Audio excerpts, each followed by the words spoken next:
Welcome everybody to the Depths of Motherhood podcast. This is a special season dedicated to the tribe of the mother, but also I know any mothers listening will find this extremely valuable. I've created each episode to offer simple, digestible, and supportive information, which I hope will educate and inspire anyone who listens. So this is by popular demand. Please help us to educate and support the tribe holding the mother. Look forward to passionate and highly knowledgeable guests dedicated to reclaiming the essence of birth and embracing conscious parenting. Throughout our time together, our guests will serve as the guiding voices, illuminating the path towards a deeper understanding of preconception, pregnancy, birth, and postpartum. This is with the mother and the baby being the center of the exploration. In the show notes, you'll discover the link to Nourished Mother package, which will offer many different resources to complement each episode. This is free for all members in the Women's Circle, or £33 for everybody who just wants to purchase the package. A heartfelt thank you to our incredible guests and immense gratitude to my partner for supporting me on this creation. And finally, last but not least, special thank you to Araya, my daughter, for being the endless well of inspiration. Welcome everybody. This week we are joined by Chris Greaves, husband to Elizabeth and proud father to Isabel, who is 15, Camilla, who is 7, and Natalie, who is now 3. And we're going to hear more about Natalie's journey into this world through a home birth. This episode is very special because it's the first time we've had a father on to share his story. We're going to hear all about the anticipation leading up to the big day, how he was able to navigate his own concerns, and what lessons he's learned through this experience. And I'm going to take a moment to do a big shout out for Elizabeth, who we're talking about in this conversation, his beautiful wife. She's just released a PDF birth guide called Coming Home, and it's a guide to understand physiological birth and the choices within your story.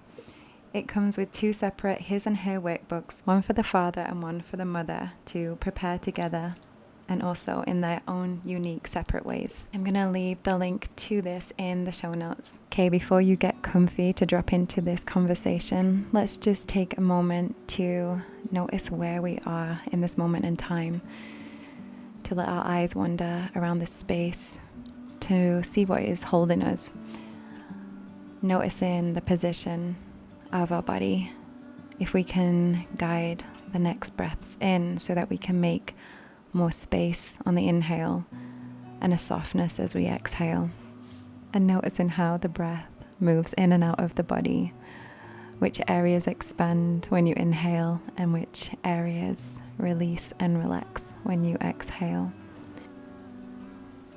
Chris, welcome to the show. Thank you so much for being here.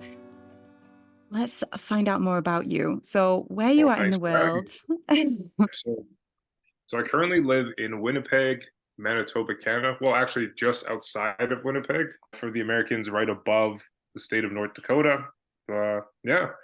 We have 3 daughters. My wife had one before. She's 14, got a 6-year-old and a 2-year-old. The 2-year-old was birthed at home. And yeah, that's it. We just live in our house and all 5 of us just hang out and go about our life. Sounds great. So let's talk about the home birth experience, because there are many families that are listening to this that are preparing for a home birth, that are maybe curious what it would look like from the father's side. So my wife, after finding out that she was pregnant, she said she didn't want to birth in the hospital. Last time, actually, funny enough, I missed it, but from what she said, it was she had a good birthing experience, but there's one thing that kind of turned her off from the hospital. The doc gave her an episiotomy when she said specifically not to, so she didn't want to have to deal with anything like that again. So she was looking for alternatives. And the first we settled on going through like a birthing center. They have one in the city of Winnipeg. It's one where they have registered midwives, which were more or less like kind of go-betweens. They're like a little bit more than nurses. But yeah, so we decided to go to the birthing center, and we initially started there consulting with them. They, did all of the tests and ultrasounds and so on there. And we went through that process, and we're pretty comfortable up until uh was one of the ultrasounds where they saw a dark mark on our child's heart. Initially, we chose to we said to them like, well, we don't care whether or not baby does or doesn't have a disability or something like that. According to them, they say a dark mark on the heart could be a sign of autism. So yeah, they told us about it, and then all of a sudden they were really pushy with intervention options, including abortion. And we were not for abortion at that time, and yeah, it just kind of left a sour taste in both of our mouths. So then, after that appointment, I could tell my wife was pretty down, and she was feeling uncomfortable. And then I feel like a couple of days later, within a few days, she said, "I want to birth at home," and I was like, "Wow!" At first, I was flabbergasted because I didn't even think it was like an option. I know people had done it before, but for this to to come into our circle was like, oh, it was shocking to me because I was worried about, of course, like everything that pops into your head is like everything that can go wrong. So I was worried about like breech births or mama bleeding or even something happening to the baby, some sort of crisis happening to the baby, and yeah. So at first I was in shock, and I'll be honest, I was in opposition to it, and then yeah, my wife was totally compassionate, totally understanding of the situation, and she said, yeah, like, well, we need to get you comfortable. Like, can you voice your concerns? And I told her about everything I just mentioned. Like, yeah, what if something goes wrong with you? What if something goes wrong with baby? What something goes wrong, but we can't get you there in time since we live in the country because we are roughly, I don't know, I'd probably say like half an hour, 35, maybe even 40 minutes, depending on the weather. Lots of snow in Canada. So, yeah, away from the hospital. And yeah, so it just made me nervous, gave me lots of concerns and stuff. And yeah, my wife was totally understanding and so on.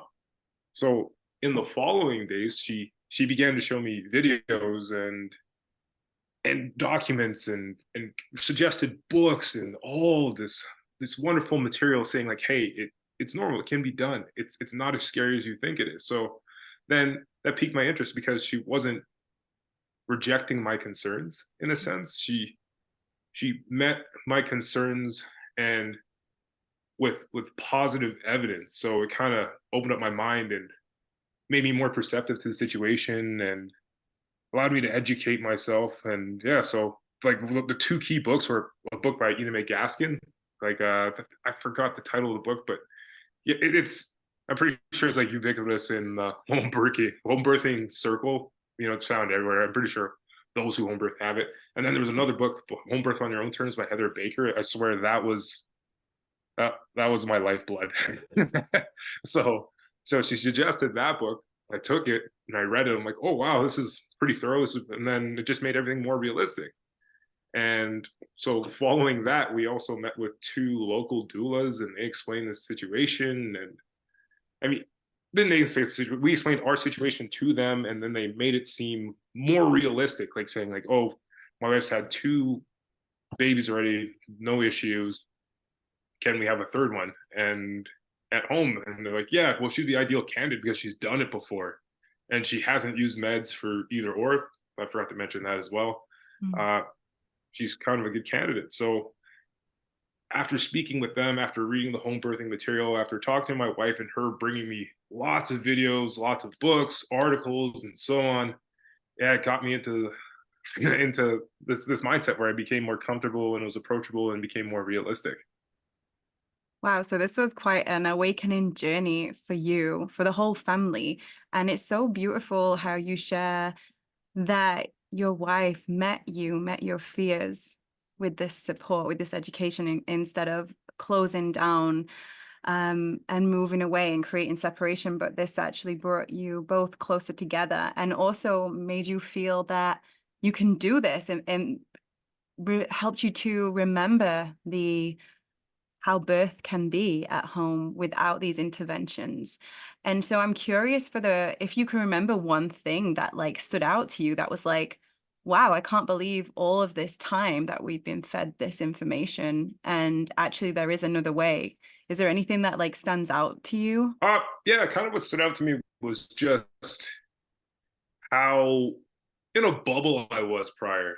It just, instead of looking at things through just a practical lens and a historical lens, I was kind of in the medical lens bubble that everyone's trapped in these days. Like everyone's like, oh yeah, you're having a baby, you're going to the hospital.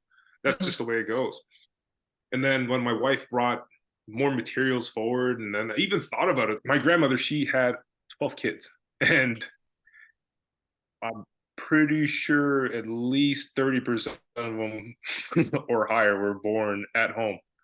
And just thinking about that, and then even seeing other processes where, I mean, other cases where families birth at home, like reading about how, like, certain people in Japan, like, they like to birth at home, and in Scandinavian countries, home birth's normal.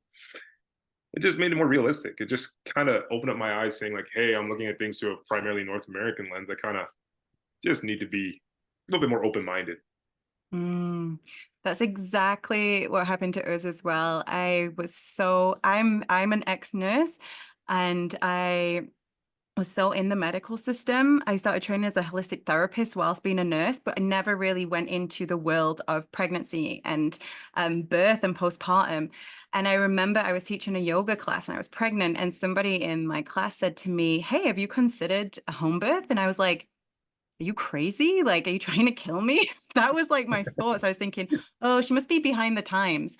And then I was like, and she said to me, I can see by your face that this is something that you haven't looked into. She's like, but I had all my kids at home. She had 2 children. And she said, just watch the documentary, The Business of Being Born, with Ricky Lake. I don't know if you've heard of it. So we put on this documentary, me and my partner, and we just cried. We were like, oh my gosh, like, how did we not know this? How did we not even think that this could be a business?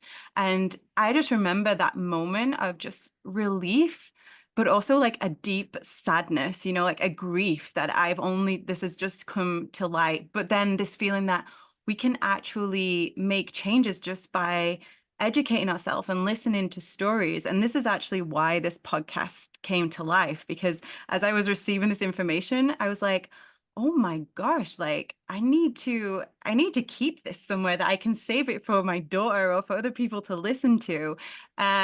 I know for a fact, like my daughter will probably never listen to this podcast. I mean, she's 2 now, but by the time she's older, she'll just be second nature for her because she's been brought up with it. But for me, it was just a hugely awakening moment. And like, as I'm listening to your story, I totally resonate. So, what was your role during the home birth and leading up to it? Like, how did you feel that your role was in them moments?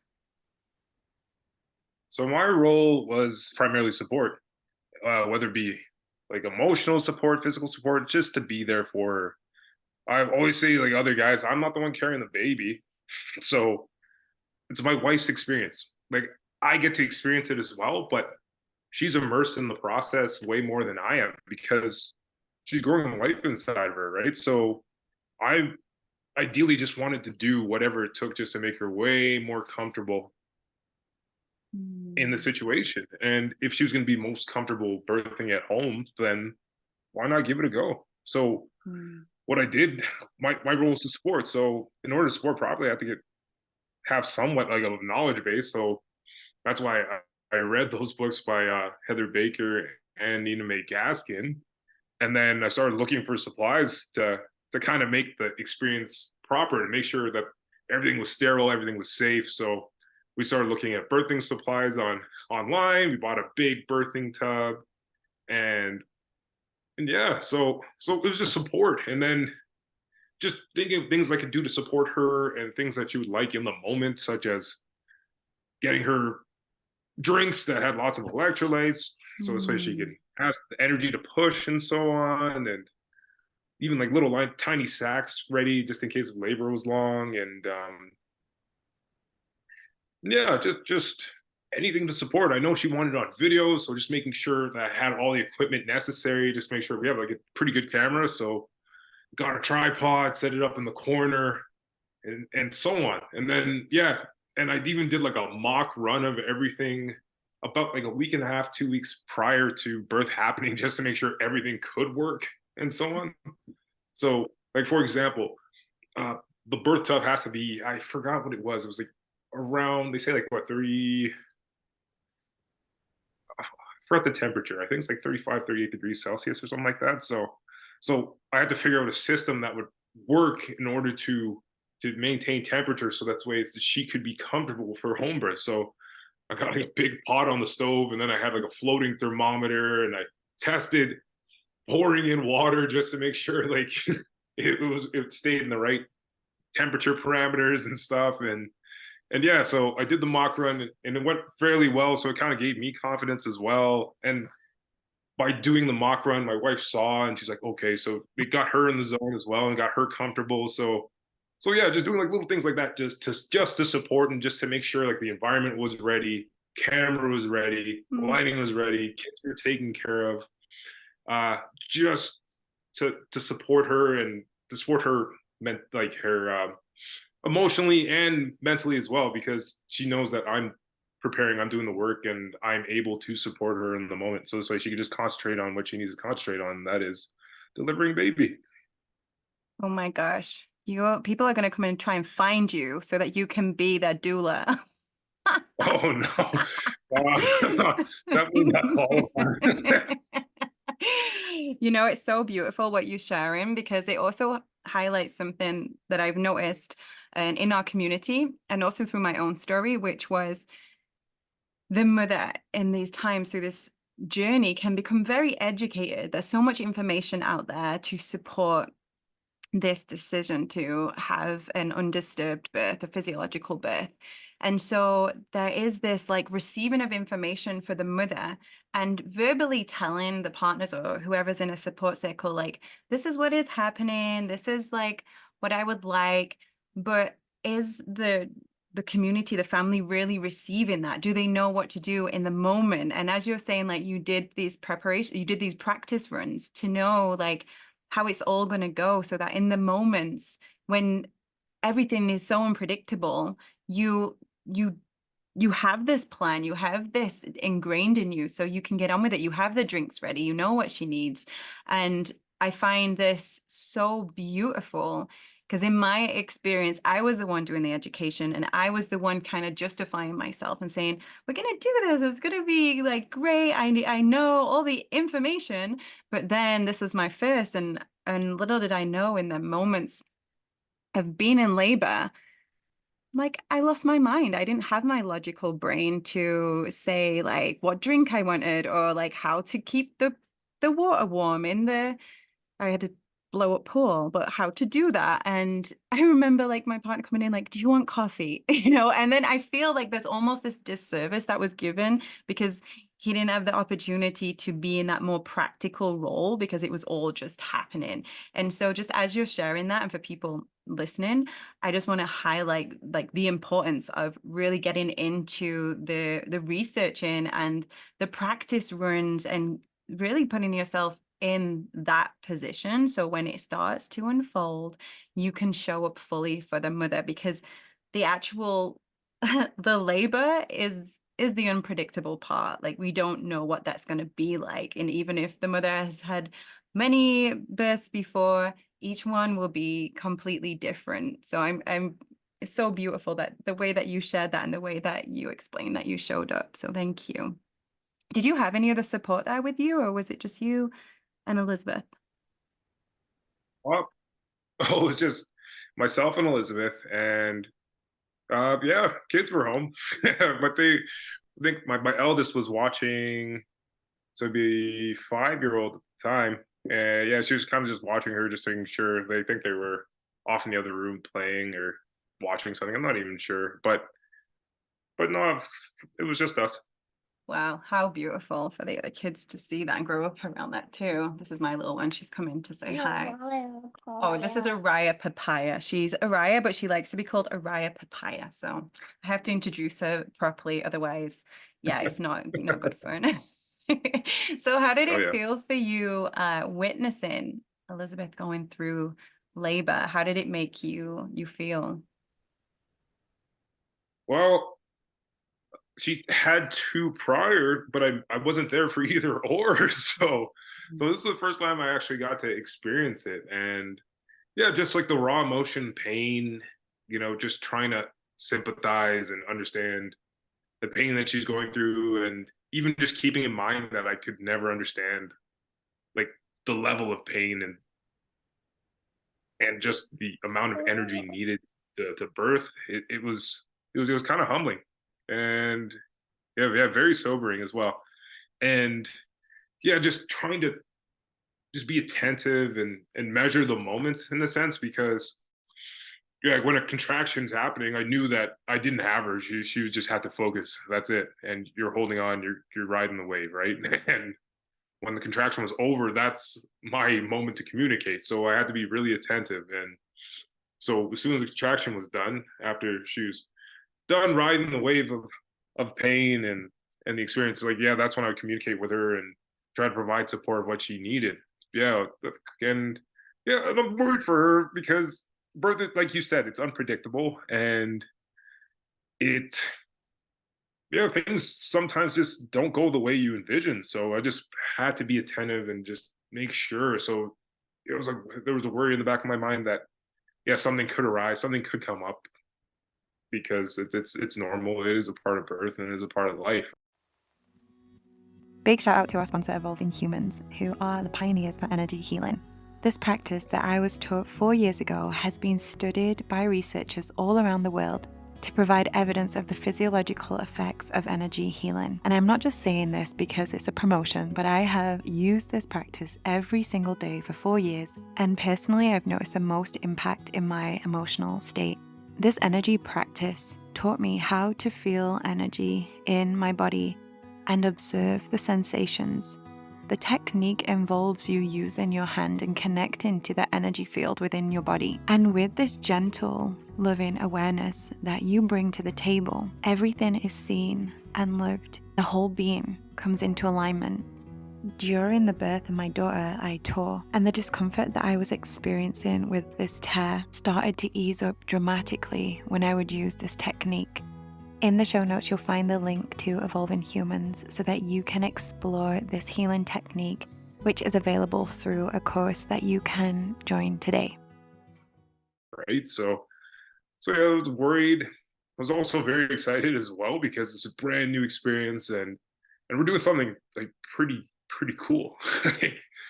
we're at home in our own house, tub set up, and we're trying to deliver life. This is the process that's largely been removed from myself, my friends, my family, and society in general. So I was going through a process that not a lot of people get to experience, which is pretty neat. And yeah, so I was excited, I was scared, I was nervous. Oh, it was just every single emotion under the sun, except for anger. Like I wasn't mad at all. It was a lot, but it was awesome.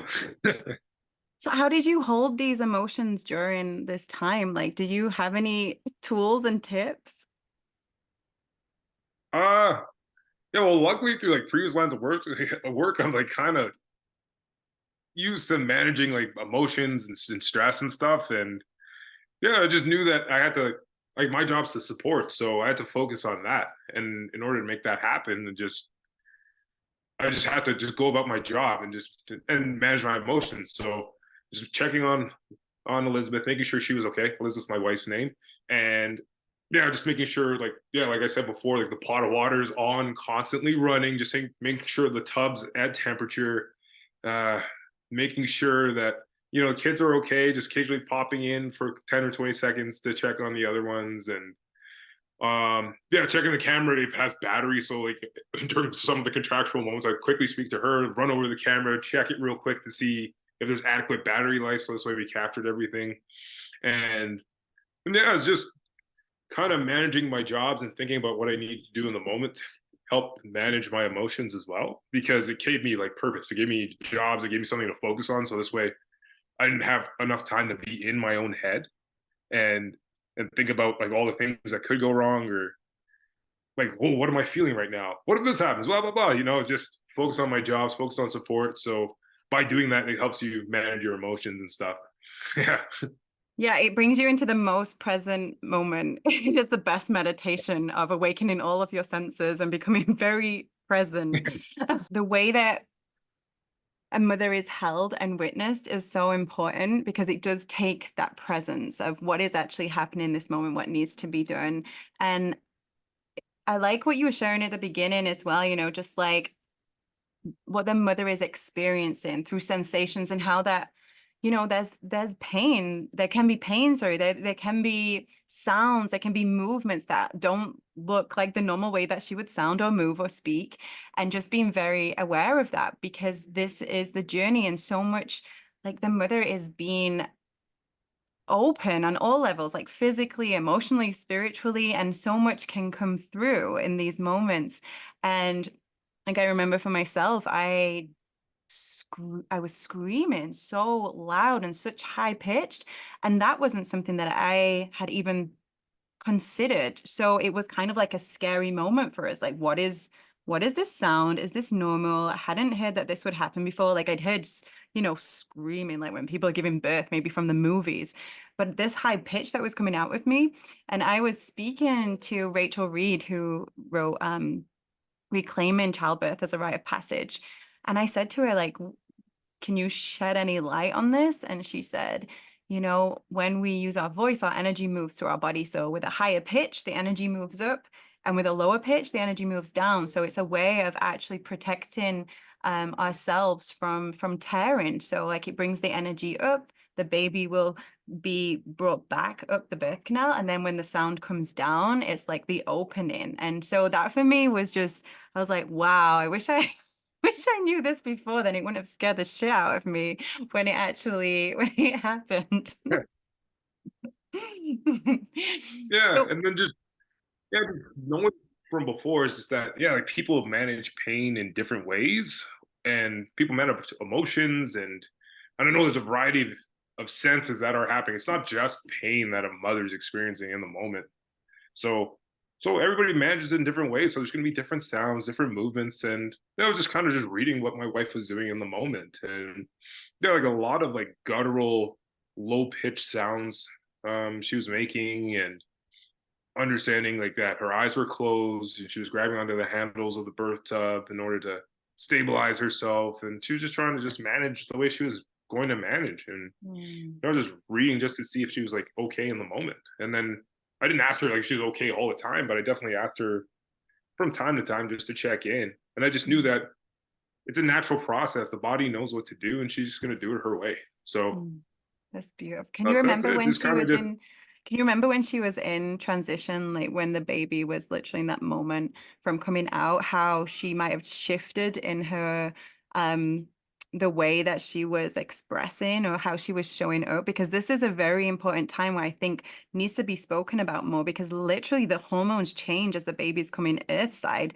so that the mother becomes more conscious, which can then create her to be more aware of the sensations that can shift the way that she's experiencing. She might look you in the eye and say, can't do this anymore. Like, this is what many women say. This moment of transition is when they look and say, I need like pain relief. I need someone to get this baby out of me. So I'm curious to what yeah. you remember from this point. I'm trying to remember. We have it on video. I should have watched it again, so this way I've been better prepared for this interview. But yeah, but I do remember. I think there was like a moment of doubt where she did say like, "Oh, I don't know if I could do this," and then you just have to just encourage her. Yeah, you've done it before. You definitely can do this. And yeah, I just remember her physically shifting. I think she went into a higher stance in the tub, and then so on. And then, but it's funny though. As soon as Natalie, which was our baby who was born at home, the one who appeared on the video earlier. Yeah, as soon as she started to crown, and she's like, you can feel her head. All of a sudden, it's weird how there was like an emotional shift. It was from just dealing with it, exhaustion, and then all of a sudden there's a sudden surge of adrenaline, which happened when she's like, you can feel her head. There's this disbelief coming from Elizabeth, saying like, oh, what, like it's almost done. You're almost there. You've done most of the heavy lifting. It's to the end. so yeah, just this is strange how like there's like a sudden emotional shift, especially when baby dropped. Like I don't know if you could tell like there was during transition period like that there was just intense pain, and then but all of a sudden, as soon as Natalie's like head presented herself, like I reached in the water and I felt hair, like a skull. So and then like, oh yeah, I can feel hair, I could feel a skull, and then it was really yeah, this excitement, elation, a shot of adrenaline. It was yeah, just reading all that from my wife Elizabeth.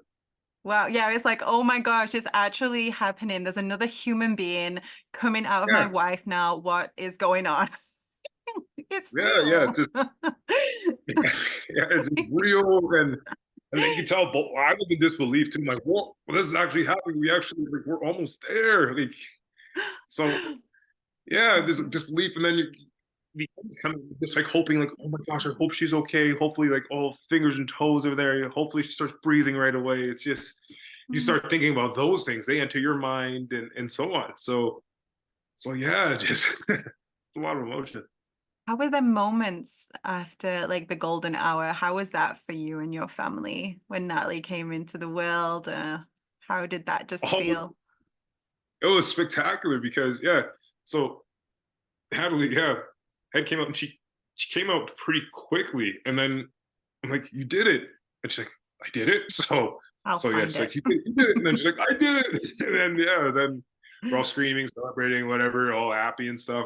As soon as Natalie came above water, within seconds she started screaming. Airways, like based on the way she sounded, like airways were flying unobstructed. I didn't really see any mucus or anything like that. Counted all 10 toes, 10 fingers were there, both ears. I was like, yeah, blessed. We're lucky. So, so yeah, Wow. and then yeah, so immediately, yeah, like got my wife to sit up. So what happened? Yeah, so baby came out, and then we put her on the. We had towels set up on the bed, and yeah, just layers of towels, and then so put baby on my wife's chest, and then immediately Natalie just latched on. We're just very, very fortunate. It just Wow. I don't know if we're lucky or just yeah, everything just happened smoothly. And it was just this is great moment of excitement, but it was also a moment of relaxation as well. And Mm.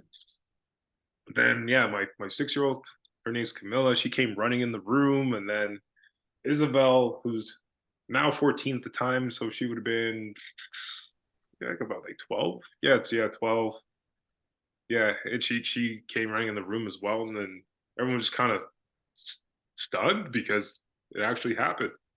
Wow. This There's yeah, it's so nine much months. healing to be like, there's so much healing done through the like the bloodline as well for your daughters to see that and witness that and be around that. And this being their awareness from such a young age, like something that they don't have to discover later on down the line. They've literally experienced it. And that gives me goosebumps because it's such a powerful, such a powerful thing to witness and to see their mother give birth in that way and be Yeah, held by the family.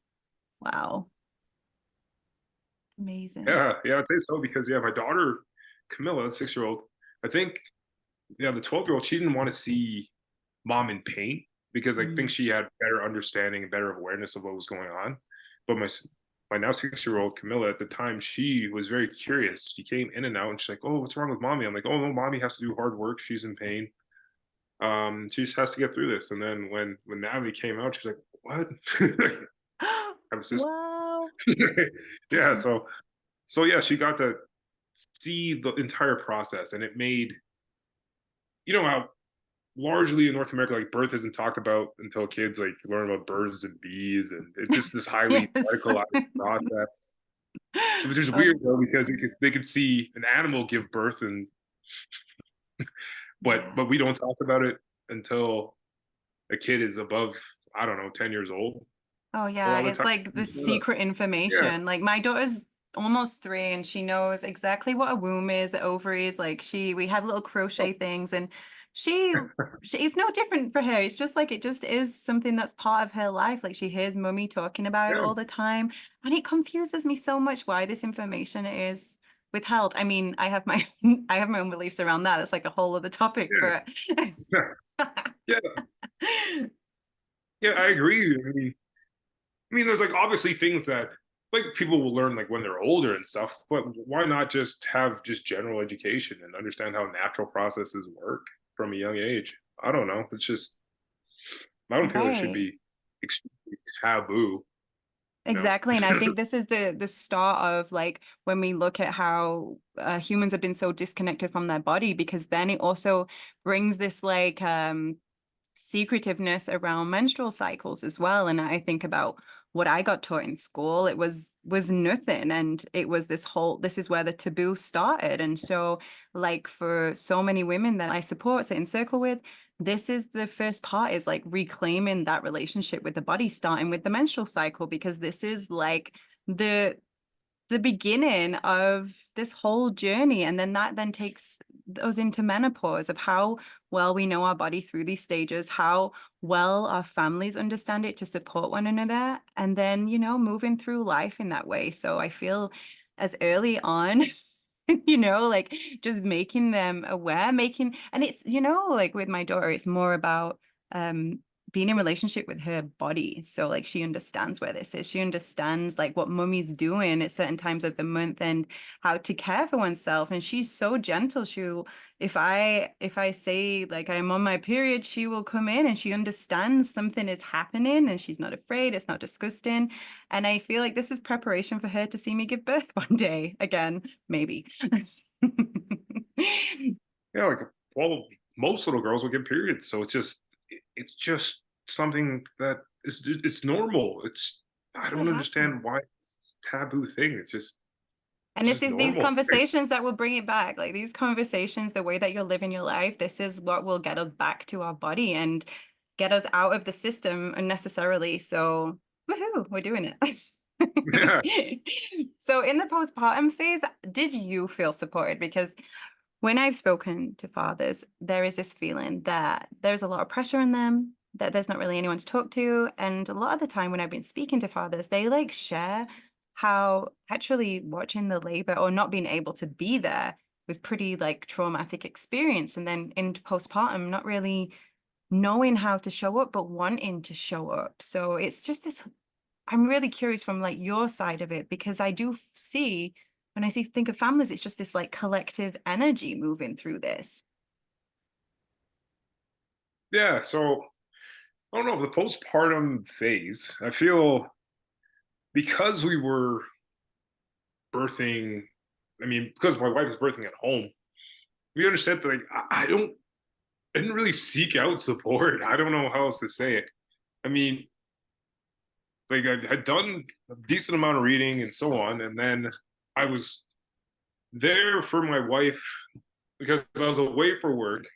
Um, and then, but when I came back, like at the end of the work season or whatever, yeah, I was there for my wife, and I kind of knew what she wanted and she needed. So, like I said, like I'm not the one who gave birth. I'm there to provide support to her, and I know things do get busy, and I know that I don't know if there's like a some fathers may need support, but um personally speaking, I was secure in my role. I don't know if it sounds arrogant or selfish to say so.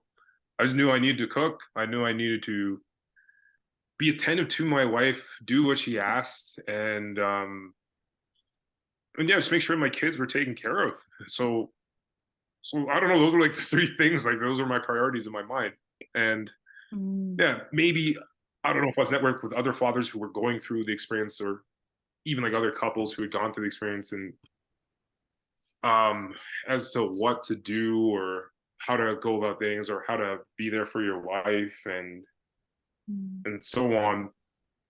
It might have helped, but also like our situation is different because we were extremely lucky. Like everything was smooth. Like say Mm. for instance, if you're a father in a situation where wife is going through like a medical crisis, or baby's going through a medical crisis, they need different support than from what I needed personally speaking. So Mm. so I could totally see how a father in that situation would need like a network of support. Um, I would have to do a little bit more reading and research to see like what's available. But yeah, I can see different circumstances would probably have different needs. So like a father who's Mm. experiencing a lot, even like if their family situation, if there's like a lot going on outside of birth and like family and stuff, they may need way more support than I need in the situation. I was very lucky. I was very blessed. There's like no bleeding, no tears, no concerns. Placenta was fine. So I was lucky. Like I didn't need much support, personally speaking. But I could totally see like if a father needs support, like say like if wifey's injured during the birthing process and she's not there, like your partner's not there, the mother of your kids is not there, I could totally see how a person like that could need support, and I could see how they could be inadequate. So That's a really great answer. You know, it makes me think of how as humans, we're all so unique and our experiences are going to be so different and our needs are so different as well. And really, I feel like what it comes down to is conscious communication with ourselves, like being very honest about our own needs and about who is in our tribe, our partner's needs as well, like kids' needs, like being able to understand that and communicate it and be able to resource the support, because that's what makes it so unique for each family. And this is like the foundation of it. It sounds like you and Elizabeth are able to communicate, share what it is that you need in the moments. If you're not able to articulate it or share your feelings around it, then there becomes a block, and that is felt within the family, like that resistance to share or the resistance to receive support. And so I think that might be where there's this feeling of depletion within the family, within each person, is just not being able to communicate what is happening inside and be able to resource the support that they need. And then there's this separation, because we're a family, we do everything, like we're just mother, father, and daughter, and we kind of hang out all the time together. But I know if me and my partner have this, like, we're not communicating, I feel so depleted, like my world is falling apart because we are so connected. So when it's not there, I'm like, what is happening right now? And then I start to like project onto other parts of my life. So I feel like what you've just said has really brought to light the deeper need, which is communication. Yeah, communication is important. I mean, I feel like I'll be honest, I'm not the best at it, but yeah, like in that birthing moment, I made sure to ask questions. I feel like people don't ask enough questions these days, because that's how you learn and that's how you find out where to go. So I asked my wife tons of questions. I asked the doulas who assisted and gave selves, I asked them questions. Like, even for example, like after the birth, I had no idea what to look for in the placenta. To me, it looked like a giant, because yeah, it detaches from the uterus, but I don't know if there's rips and tears. Like, so I sent them pictures of both sides just to be sure, and they said, "Oh yeah, it looks intact." So I was like, "Okay, great."